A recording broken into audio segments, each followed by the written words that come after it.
The Courts of Jamshyd by Robert F. Young. Originally published in Infinity, September 1957. Narrated by Tom Trussell. They say the lion and the lizard keep the courts where Jamshyd gloried and drank deep. The Rubaiyat. The dust-reddened sun was low in the west when the tribe filed down from the fissured foothills to the sea.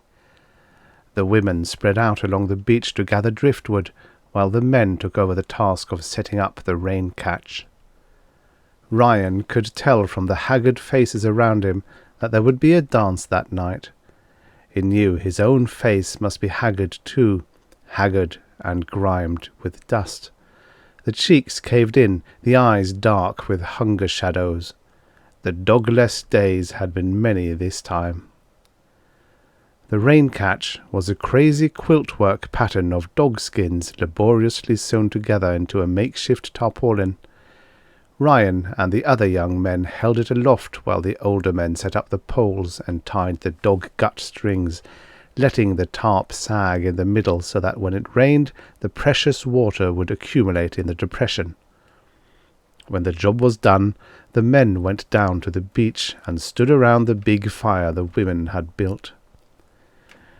Ryan's legs ached from the long trek through the hill country, and his shoulders were sore from packing the dogskin tarp over the last 5 miles. Sometimes he wished he was the oldest man in the tribe instead of the youngest. Then he would be free from the heavy work, free to shamble along in the rear on marches, free to sit on his haunches during stopovers while the younger men took care of the hunting and the love-making. He stood with his back to the fire, letting the heat penetrate his dogskin clothing and warm his flesh. Nearby, the women were preparing the evening meal, mashing the day's harvest of tubers into a thick pulp, adding water sparingly from their dogskin water bags.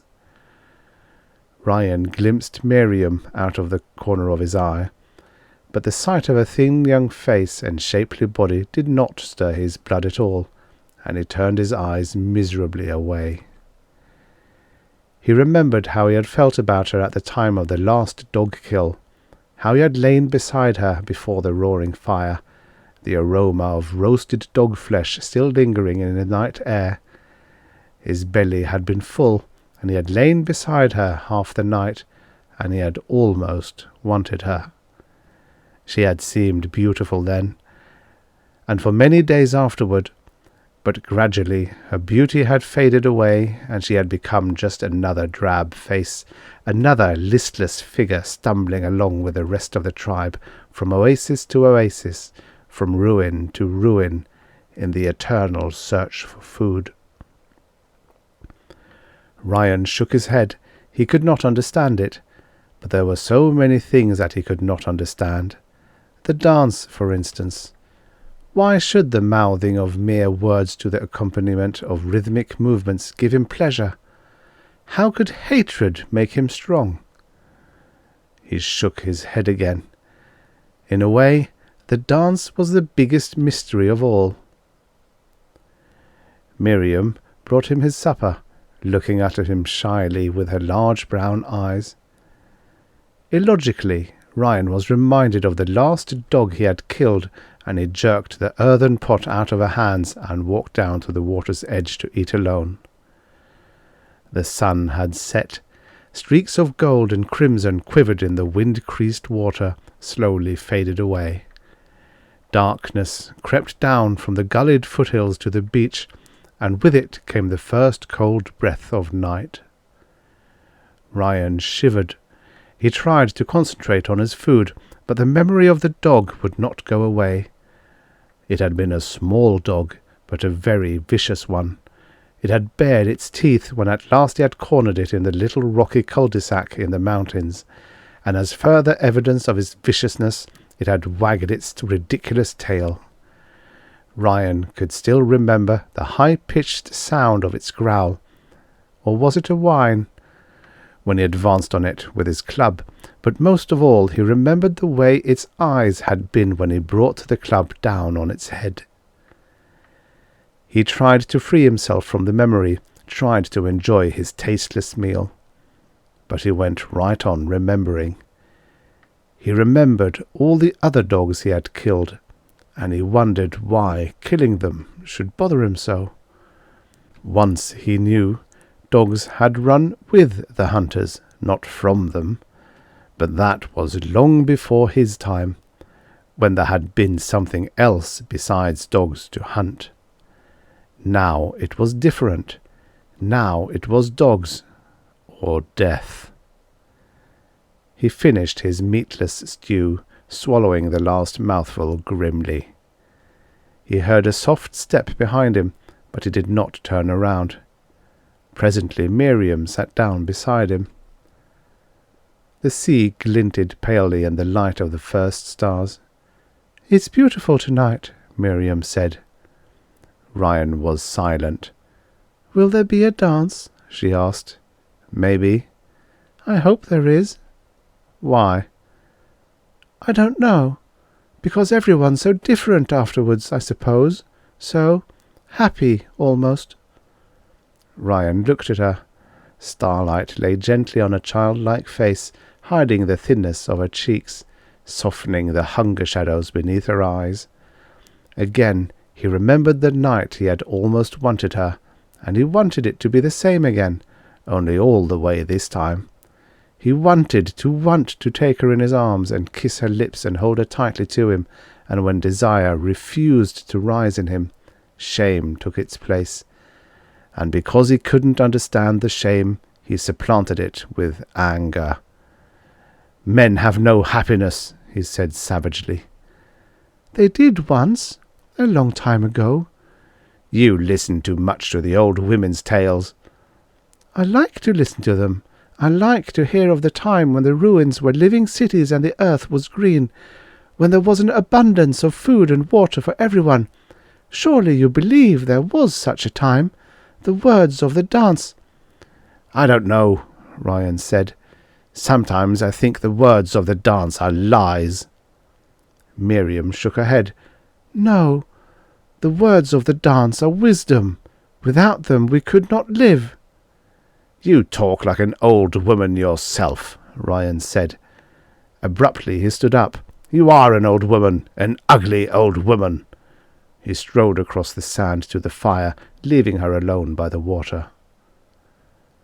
The tribe had broken up into groups. The old men huddled together in one group, the younger men in another. The women sat by themselves near the wavering perimeter of the firelight, crooning an ancient melody, exchanging an occasional word in low tones. Ryan stood by the fire alone. He was the youngest male of the tribe. He and Miriam had been the last children to be born. The tribe had numbered in the hundreds then, and the hunting had been good, the dogs still tame and easy to find.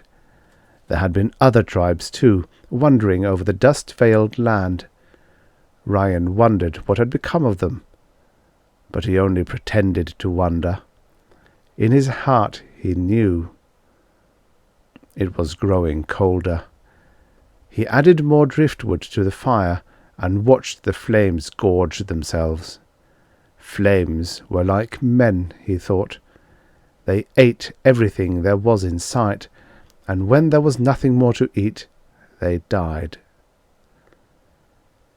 Suddenly a drum throbbed out, and a woman's voice chanted, "What is a tree?"